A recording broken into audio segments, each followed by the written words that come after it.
Merry Christmas 2019 and welcome back.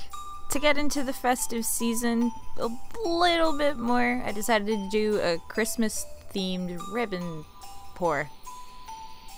How suiting is the holidays and I'm rhyming. Perfect.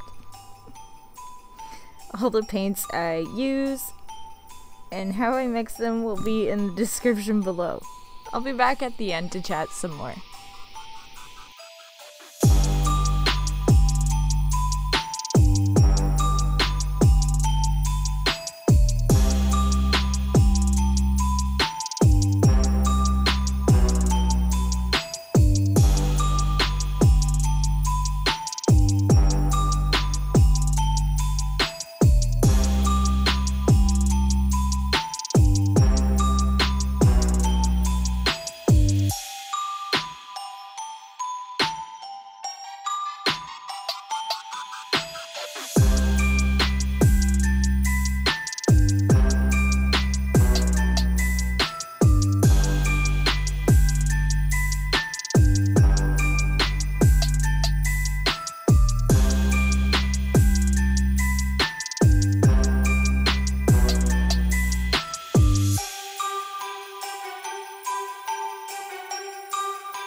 I love the ribbon effect that actually happened through this, and all the little cells that popped up make it look like ice coming through the little other wintry colors that is going on.